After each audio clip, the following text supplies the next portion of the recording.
saya Iren Rael Sinambela, mahasiswi dari Universitas Negeri Jakarta, Prodi Pendidikan Sosiologi dengan NIM 14056225034. Nah, kali ini mungkin pembahasan kita teman-teman sekalian itu sudah sering kali dengar. Kita akan membahas tentang bencana alam yang melanda Pulau Sumatera yang masih ramai hingga saat ini.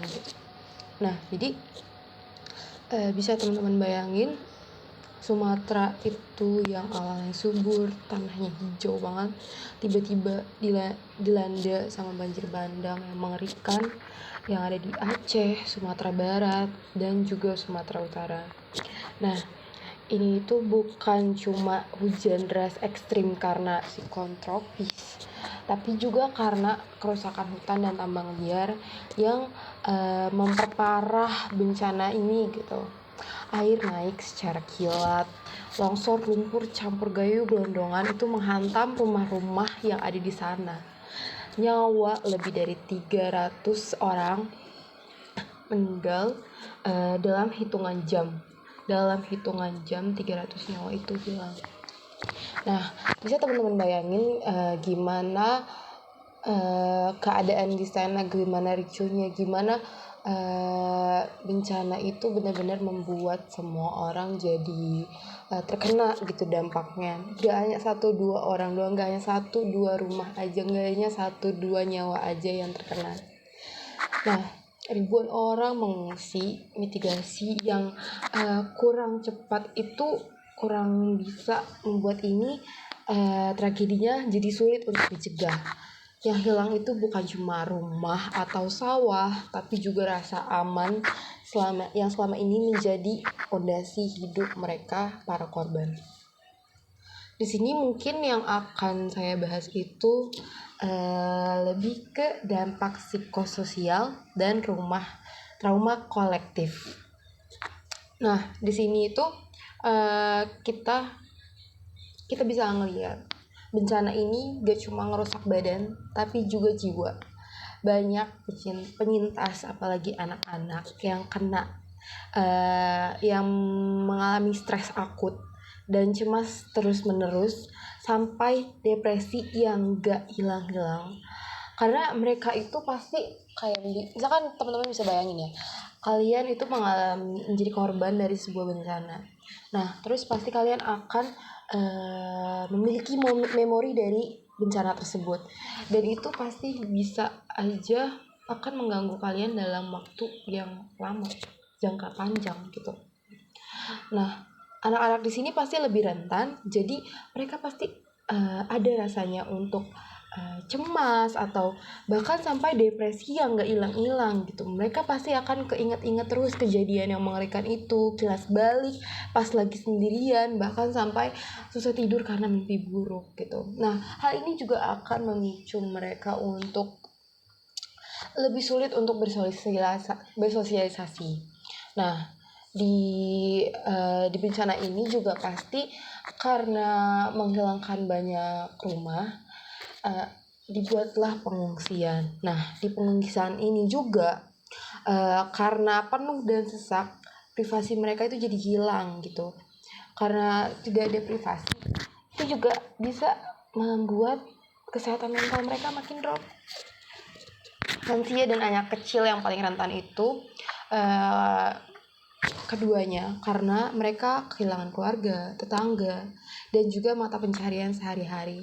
Jadi kayak rasanya dunia tuh ambruk total. Apalagi kalau misalkan anak kecil kan pasti kayak mereka tuh lebih rentan gitu ya. Itulah harusnya fondasi mereka tuh untuk mengalami hal-hal baik, malah sebaliknya mereka alami itu bencana, dan itu yang akan terus larut berkepanjangan ada di dalam pikiran mereka, ada dalam benak mereka. Begitu juga dengan yang lansia yang sudah sangat rentan karena dipengaruhi juga oleh umur yang sudah tua gitu. Nah, ini itu menjadi trauma kolektif karena hal ini tuh bukan hanya dirasakan oleh satu orang, tapi juga luka yang dirasakan bareng-bareng bersama-sama satu desa, satu kota, dan masyarakat Sumatera itu merasa akan kosong gitu. Cerita adat soal alam sebagai ibu yang melindungi sekarang malah serasa kayak sesuatu yang menyindir gitu kan, karena hutan-hutan yang ditebang dan alam mereka itu udah tidak bisa melindungi mereka lagi. Nah, jadi karena ada banjir dan tanah longsor, jadi kayak kalau misalkan ada hujan deras itu pasti akan membuat mereka teringat dan merasa deg-degan, cemas akan hal yang mungkin bisa saja terulang dan itu menjadi mimpi buruk bagi mereka semua. Terus hal ini juga bisa membuat mereka merasa identitas sosial mereka itu retak dan digantikan oleh rasa takut dan rasa bersalah yang berulang. Bukan lagi jadi masalah pribadi, tapi seluruh komunitas itu kehilangan jati dirinya. Seperti yang teman-teman tahu, dulu Aceh pernah dilanda oleh tsunami pada tahun 2004.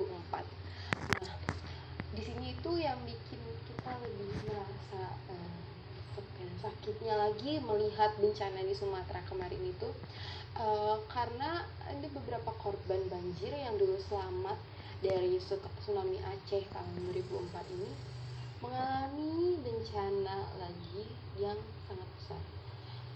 Jadi kayak ini bisa menjadi retraumatisasi bagi mereka, karena tahun 2004 mereka sudah terkena bencana tsunami yang sangat besar dan sekarang juga mengalaminya lagi. Ini akan membuat mereka traumanya kambuh, juga panic attack dan campur aduk gitu kan. Jadi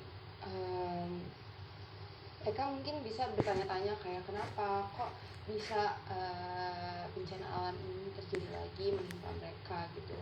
Nah, ini menjadi traumatisasi lintas generasi yang membuat pemulihan itu menjadi semakin berat. Kepada saudara-saudara di Sumatera yang sedang melawan luka batin ini, kami dan maksud saya juga pasti perlu mendengar dan melihat berita ini dari banjir bandang, longsor dan bencana lainnya. Tapi harapan untuk kedepannya yang pasti ada kalian bisa terus pulih dan bangkit dari trauma yang berkepanjangan ini, dan Sumatera bisa kembali subur dan fisik lahannya kembali hijau, serta mungkin harapan untuk pemerintah bisa kembali dilakukan perbaikan supaya tidak terjadi lagi dan terulang kembali bencana seperti ini. Mungkin ini saja pembahasan yang bisa saya sampaikan di video ini. Terima kasih dan sampai jumpa.